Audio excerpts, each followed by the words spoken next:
Saat Anda baru bangun tidur, seluruh bank sentral di dunia tiba-tiba mematikan server mereka.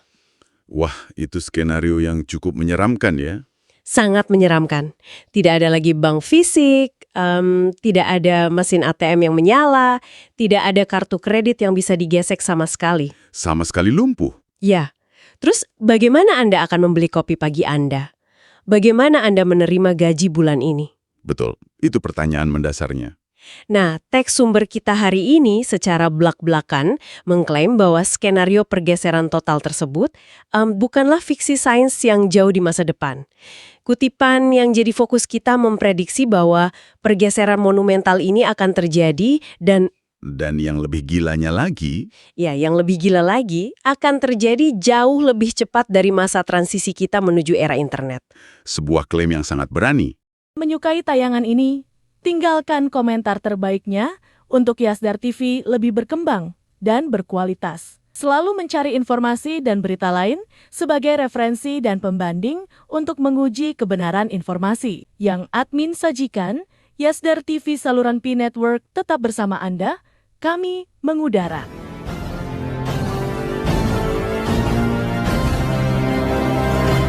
Pi Network, Pi One Ear, GCV 314159.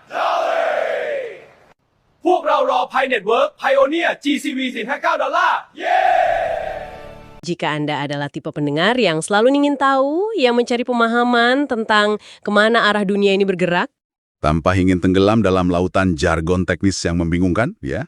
tepat sekali. Maka Anda berada di tempat yang tepat. Saya di sini bersama rekan saya, siap untuk membedah ini semua. Dan senang rasanya bisa kembali menemani Anda. Terkadang, gagasan yang paling radikal itu justru tidak datang dari buku putih akademis yang tebalnya ratusan halaman. Benar. Hari ini kita hanya bermodalkan dua kalimat. Dua kalimat pendek yang merangkum sebuah visi raksasa tentang arsitektur masa depan uang kita. Benar sekali. Sumber kita hari ini memang sangat-sangat singkat. Tapi mari kita luruskan satu hal dulu sebelum kita benar-benar mulai. Oke, silakan. Kutipan ini datang dari Eric Trump. Namun, terlepas dari siapa yang mengucapkannya, apa nama belakangnya, atau dari kubu politik mana dia berasal, Kita akan sepenuhnya mengesampingkan urusan politik hari ini. mutlak. Kita di sini bukan untuk memvalidasi atau menolak pandangan politik siapapun, baik dari sayap kanan maupun kiri. Setuju. Yang murni ingin kita bedah adalah sentimennya. Tingkat keyakinan yang luar biasa tinggi dan gagasan teknologi yang tertulis di dalam teks tersebut. Misi kita adalah membongkar mekanismenya. Oke, mari kita bedah ini. Kutipan itu berbunyi, saya bacakan ya. Silakan. Saya tidak pernah begitu yakin dalam hidup saya. Mata uang kripto akan menggantikan keuangan tradisional dan akan melakukannya lebih cepat daripada internet. Kalimat yang sangat syarat akan kepastian. Terlalu pasti, kalau boleh saya bilang, jujur saja waktu saya pertama kali membaca frasa lebih cepat daripada internet, saya langsung skeptis. Oh iya? Kenapa? Saya ingin menantang ide ini. Kalau kita ingat-ingat lagi, internet itu butuh waktu puluhan tahun untuk benar-benar mendominasi kehidupan kita. Betul. Prosesnya sangat panjang. Dari era ARPANET di tahun 60-an, lalu masuk ke era 90-an, di mana kita harus memakai koneksi dial-up. Koneksi dial-up yang suaranya sangat bising itu. Iya, yang memblokir saluran telepon rumah kan. Sampai akhirnya menjadi sesuatu yang hidup tanpa kabel di saku kita hari ini. Itu proses yang memakan waktu lama sekali. Pasti. Lalu sekarang teks ini menyiratkan bahwa revolusi sistem keuangan global yang nilainya triliunan dolar ini akan terjadi secara kilat. Apakah itu masuk akal secara logis? Yang menarik di sini adalah perbedaan mendasar antara membangun infrastruktur fisik dan membangun perangkat lunak. Oke, maksudnya? Mengapa internet butuh puluhan tahun? Karena umat manusia secara harfiah harus menarik kabel serat optik melintasi dasar samudra. Melintasi samudra, iya itu gila sih. Betul, kita harus membangun menara pemancar di setiap sudut kota, memasang router di rumah-rumah. Itu butuh modal fisik dan tenaga kerja yang masif sekali. Jadi maksud Anda kripto tidak perlu melakukan itu semua? Tepat. Kripto itu menumpang pada rel yang sudah susah payah dibangun oleh internet tadi. Oh, saya paham sekarang. Jadi ketika teks ini mengklaim kecepatannya akan melampaui internet, Argumen teknis yang mendasarinya adalah bahwa adopsi perangkat lunak selalu bergerak secara eksponensial dibandingkan adopsi perangkat keras. Karena jalannya sudah ada ya? Iya, transisi dari uang kertas atau perbankan konvensional ke uang digital terdesentralisasi itu hanya membutuhkan satu hal. Yaitu? Ponsel pintar yang terhubung ke internet, dan miliaran orang di bumi sudah memilikinya hari ini. Bener juga. Tidak perlu menunggu penggalian jalan untuk memasang kabel baru, kan? Oke, argumen soal infrastruktur itu masuk akal. Sangat masuk akal. Tapi tunggu dulu. Uang kan bukan sekedar data yang dikirim kayak kita ngirim email. Betul, ada dimensi lain. Uang itu melibatkan kepercayaan, regulasi dari negara, dan kebiasaan manusia yang sudah mendarah daging. Apakah teks ini benar-benar percaya bahwa orang akan membuang bank begitu saja? Nah, disitulah letak absolutisme dari kutipan tersebut. Coba Anda perhatikan pilihan katanya. Menggantikan. Persis. Teks itu tidak menggunakan kata berdampingan dengan keuangan tradisional. Tidak dibilang kripto akan menjadi opsi alternatif ya? Betul. Kata yang dipakai adalah menggantikan. Ini memproyeksikan sebuah pergeseran paradigma yang total. Seperti email yang memusnahkan mesin fax. Tepat sekali. Layaknya email yang tidak sekedar mendampingi mesin fax, tapi memusnahkannya. Teks ini meyakini bahwa sistem keuangan yang kita kenal sekarang pada akhirnya akan menjadi usang karena kalah efisien. Layaknya komet yang menyapu bersih dinosaurus ya. Bukan sekedar mamalia yang perlahan-lahan hidup berdampingan dengan mereka. Analogi yang bagus. Tapi ini membawa kita pada sebuah masalah praktis yang sangat krusial menurut saya. Apa itu? Kalau memang sistem lama ini mau disapu bersih secepat itu, bagaimana cara kerjanya di dunia nyata untuk Anda dan saya? Praktiknya sehari-hari ya? Iya, karena sejauh yang saya tahu, kripto hari ini punya kelemahan besar. Sangat besar. Kalau saya mau beli kopi pakai kripto, prosesnya lambat. Dan biaya transaksinya kadang-kadang lebih mahal dari harga kopinya sendiri. Dan keluhan Anda itu sangat valid, sangat nyata terjadi di lapangan. Dan itulah yang membawa kita ke kalimat kedua dari teks ini. Kalimat yang memecah fungsi tadi. Betul, yang secara brilian menjawab kelemahan tersebut dengan memecah kripto menjadi fungsi-fungsi yang terpisah. Disinilah semuanya menjadi sangat menarik. Teks kita melanjutkan dengan berkata, saya kutip ya, jika Bitcoin adalah aset untuk mempertahankan dan meningkatkan nilai... Berhenti di situ sebentar. Oke. Dari sudut pandang orang awam, selama bertahun-tahun kita dicekoki narasi bahwa Bitcoin adalah uang masa depan, kan? Ya, bisa dipakai untuk beli apa saja, katanya. Tapi teks ini justru mengotakkannya ke dalam fungsi yang sangat sempit, yaitu mempertahankan dan meningkatkan nilai. Mempertahankan dan meningkatkan nilai. Mari kita bongkar mengapa teks tersebut melakukan itu. Silahkan. Anda tahu bahwa secara teknis, Bitcoin didesain dengan tingkat keamanan yang hampir tidak mungkin ditembus. Dan suplainya dibatasi hanya 21 juta keping. Sifat kelangkaan yang absolut. Betul. Kelangkaan inilah yang membuatnya menjadi penyimpan nilai yang sangat baik, layaknya emas digital.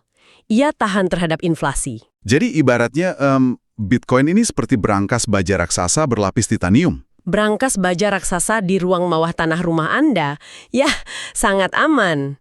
Anda taruh kekayaan Anda di sana, nilainya terjaga, bahkan mungkin naik seiring waktu karena suplainya terbatas. Analogi yang sangat pas.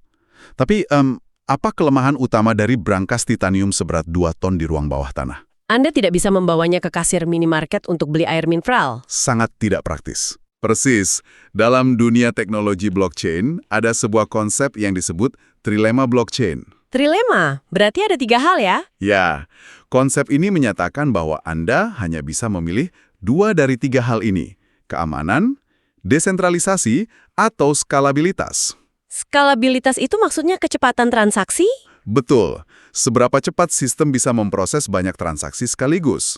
Nah, desain inti Bitcoin memilih keamanan ekstrim dan desentralisasi penuh. Oke, 2 hal itu yang dipilih. Lalu harga yang harus dibayar? Kecepatannya menjadi sangat lambat. Jaringan Bitcoin hanya bisa memproses sekitar 7 transaksi per detik di seluruh dunia. Tunggu, 7 transaksi per detik? Ya. Di seluruh dunia? Iya, seluruh dunia.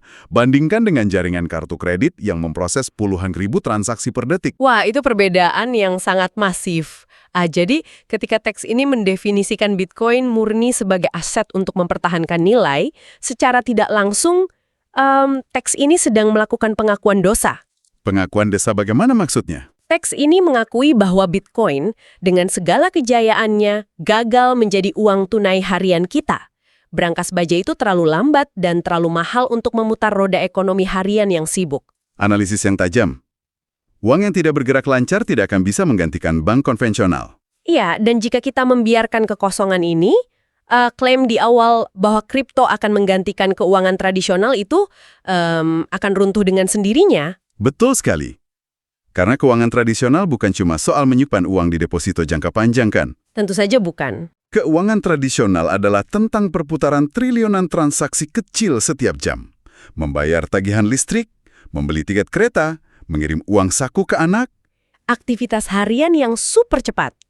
Disinilah teks tersebut mempersiapkan panggung untuk memperkenalkan solusi dari kekosongan tersebut. Ya, ini menjawab pertanyaan kritis Anda tadi. Karena kalau Bitcoin tidak sanggup melakukan pekerjaan kasar sehari-hari, lalu siapa yang akan melakukannya? Dan teks sumber kita memberikan jawaban yang eksplisit. Apa katanya? Maka Pi adalah aset yang benar-benar akan menggantikan keuangan tradisional. Perhatikan baik-baik diksi yang digunakan di situ. Benar-benar akan menggantikan. Yah, kata benar-benar itu menonjol sekali, seolah memberi penekanan ekstra. Tapi di sini, saya harus menantang Anda. Boleh? Silakan. Secara teknologi, kenapa para pengembang tidak membuat satu saja super koin yang bisa jadi berangkas baja, yang aman, sekaligus lincah dipakai beli kopi? Itu pertanyaan yang sering muncul. Kenapa kita harus punya dua aset berbeda? Tidakkah itu justru membuat hidup pengguna, seperti Anda yang sedang mendengarkan ini, jadi lebih rumit? Jika kita hubungkan ini dengan gambaran yang lebih besar tentang bagaimana ekonomi dan teknologi berevolusi, kita akan menyadari bahwa spesialisasi selalu mengalahkan generalisasi. Spesialisasi selalu menang. Iya. Anda tidak menggunakan mobil balap Formula 1 untuk mengangkut material bangunan, kan? Jelas tidak. Dan Anda tidak menggunakan truk sampah untuk balapan di sirkuit. Memaksakan satu sistem untuk melakukan dua hal yang bertolak belakang? Menyimpan nilai dengan keamanan absolut dan memproses jutaan transaksi mikro secara instan? Ya, memaksakan itu hanya akan menghasilkan sistem yang gagal di keduanya. Dia tidak akan aman, dan dia juga tidak akan cepat. Jadi maksud Anda, memisahkan fungsi ini justru adalah langkah yang paling logis secara sistem? Sangat logis. Ada sebuah hukum ekonomi klasik yang disebut hukum Grasham. Hukum Grasham. Oke. Hukum ini pada dasarnya berbunyi, uang buruk akan menyingkirkan uang baik dari peredaran. Tunggu, uang buruk menyingkirkan uang baik. Kedengarannya kebalik ya? Memang terdengar aneh. Bagaimana konsep itu berlaku di sini? Gini, bayangkan Anda punya dua jenis uang di dompet Anda. Oke, dompet saya ada dua jenis uang. Satu adalah koin emas murni yang nilainya terus naik setiap bulan. Dan satu lagi adalah uang kertas biasa yang nilainya stabil atau bahkan perlahan turun karena inflasi. Oke, saya mengerti. Kalau Anda mau beli kopi, uang mana yang akan Anda berikan ke kasir? Tentu saja uang kertasnya, koin emasnya bakal saya simpan baik-baik di berangkas. Karena saya tahu bulan depan harganya lebih mahal. Saya tidak mau rugi dengan membelanjakannya sekarang. Nah, itulah hukum Gresham yang bekerja di kehidupan nyata. Oh, wow. Orang akan selalu menimbun aset yang nilainya meningkat. Dalam hal ini, itu adalah Bitcoin. Dan mereka akan selalu membelanjakan aset yang dirancang untuk sirkulasi dan utilitas. Yang dalam teks ini adalah Pi. Betul sekali. Teks ini dengan sangat sadar mengusulkan bahwa masa depan finansial kita bukanlah sebuah monolit raksasa, melainkan sebuah ekosistem terspesialisasi. Sistem yang terbagi tugasnya. Yap. Pi dikonseptualisasikan untuk memiliki perputaran uang atau velocity of money yang tinggi. Velocity of money. Ia dirancang dengan friksi yang sangat rendah, sehingga uang bisa berpindah tangan dari Anda ke penjual kopi, lalu ke petani kopi, ribuan kali dalam sehari dengan sangat mulus. Ini membuat lanskapnya jadi sangat jelas. Jadi, Pi ini ibarat uang tunai digital di saku kita. Tepat. Dia yang mengambil alih pekerjaan kasar yang selama ini dimonopoli oleh mesin kasir, mesin edisi bank, dan aplikasi dompet digital. Menggantikan fungsi perbankan retail. Tapi, ini memunculkan satu asumsi liar di benak saya. Asumsi apa itu?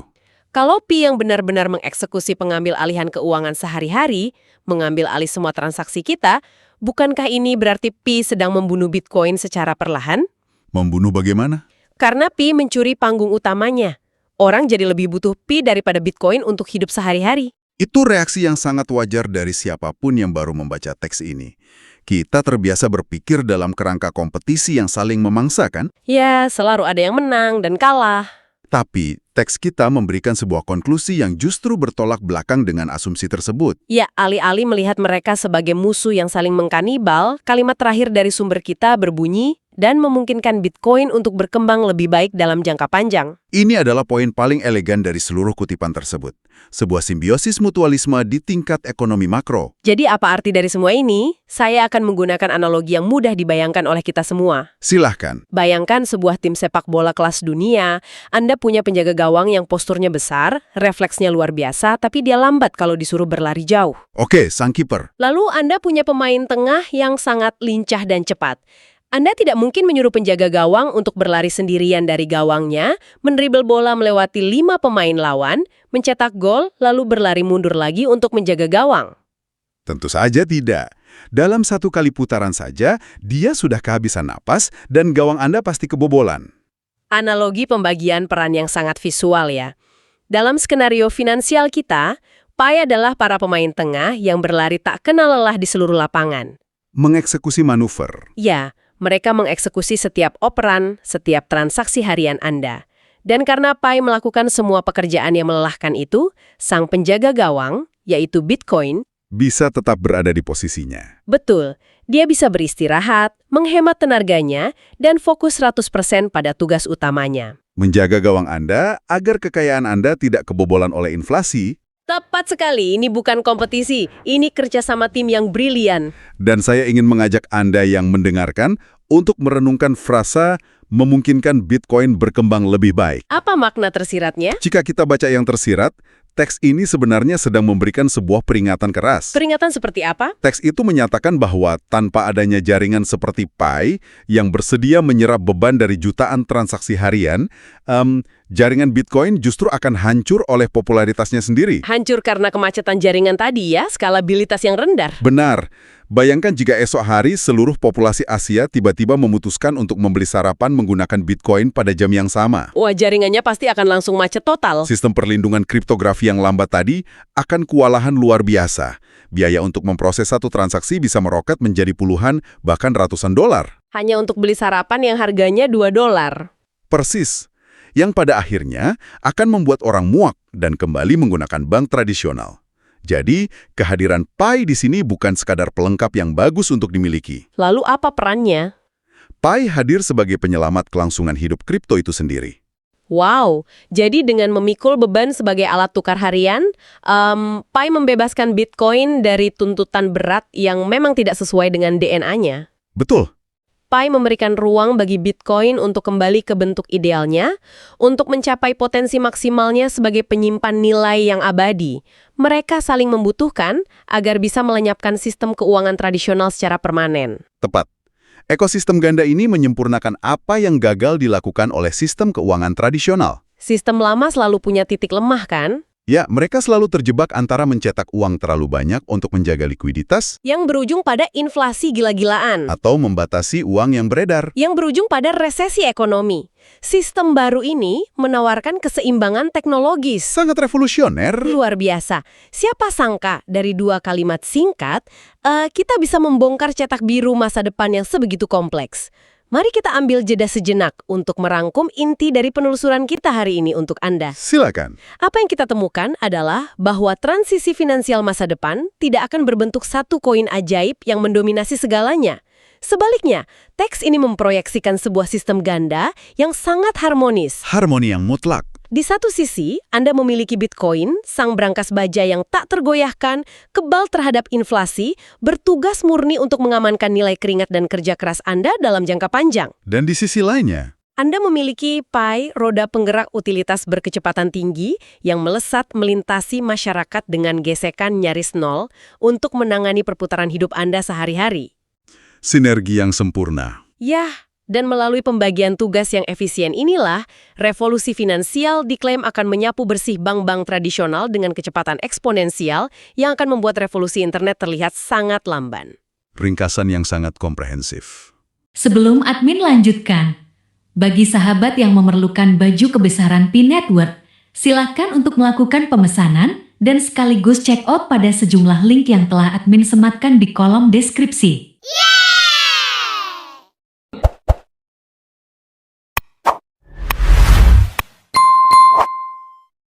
Sebelum kita benar-benar mengakhiri diskusi ini, saya ingin meninggalkan satu pemikiran terakhir. Sesuatu untuk direnungkan oleh pendengar kita? Ya, sesuatu untuk Anda renungkan sendiri saat Anda menyeduh kopi Anda atau mengemudi ke tempat kerja nanti. Ini adalah perpanjangan logis dari apa yang baru saja kita bedah. Oke, apa itu? Jika visi radikal dari teks ini benar-benar terjadi, di mana jaringan seperti Pi mengambil alih semua perputaran transaksi harian Anda dan Bitcoin menjadi benteng kekayaan pribadi Anda yang tidak bisa diretas oleh siapapun, Lalu, apa yang tersisa dari konsep bank? wah, itu pertanyaan yang mengerikan bagi para bankir, saya rasa. Betul. Gedung fisik bank itu untuk apa lagi? Apakah kita saat ini sedang melangkah menuju sebuah realitas di mana setiap individu pada dasarnya akan menjadi bank sentral bagi diri mereka sendiri? Bank sentral pribadi? Bayangkan sebuah dunia di mana Anda tidak lagi membutuhkan pihak ketiga untuk memvalidasi keberadaan Anda. Anda memegang sendiri kunci emas digital Anda, sekaligus memiliki mesin sirkulasi uang tanpa batas di saku celana Anda. Tidak ada lembaga perantara yang memotong biaya dari uang Anda? Dan tidak ada jam operasional bank yang membatasi kapan Anda bisa bertransaksi, hari libur, tengah malam, bebas. Sebuah kedaulatan finansial yang mutlak ada di genggaman Anda? Ya, dan jika itu terjadi, struktur kekuasaan global seperti apa yang akan tercipta dari kebebasan absolut ini? Sesuatu untuk Anda pikirkan. Sebuah pemikiran yang pasti akan membuat kita semua terus merenung lama setelah suara kami berhenti mengudara. Kedaulatan finansial mutlak, itu adalah konsep yang menggetarkan sekaligus menakutkan. Sangat menakutkan, tapi tak terhindarkan. Terima kasih banyak telah menyediakan waktu Anda untuk ikut serta bersama kami dalam penelusuran mendalam yang intens ini. Kami harap Anda mendapatkan wawasan baru, memahami mengapa dan bagaimana di balik janji besar teknologi, Dan melihat melampaui sekedar janji-janji kosong ke arah arsitektur masa depan yang sedang dibangun saat ini juga. tetaplah menjadi pembelajar yang kritis, teruslah bertanya pada dunia di sekitar Anda, dan sampai jumpa di penelusuran kita berikutnya.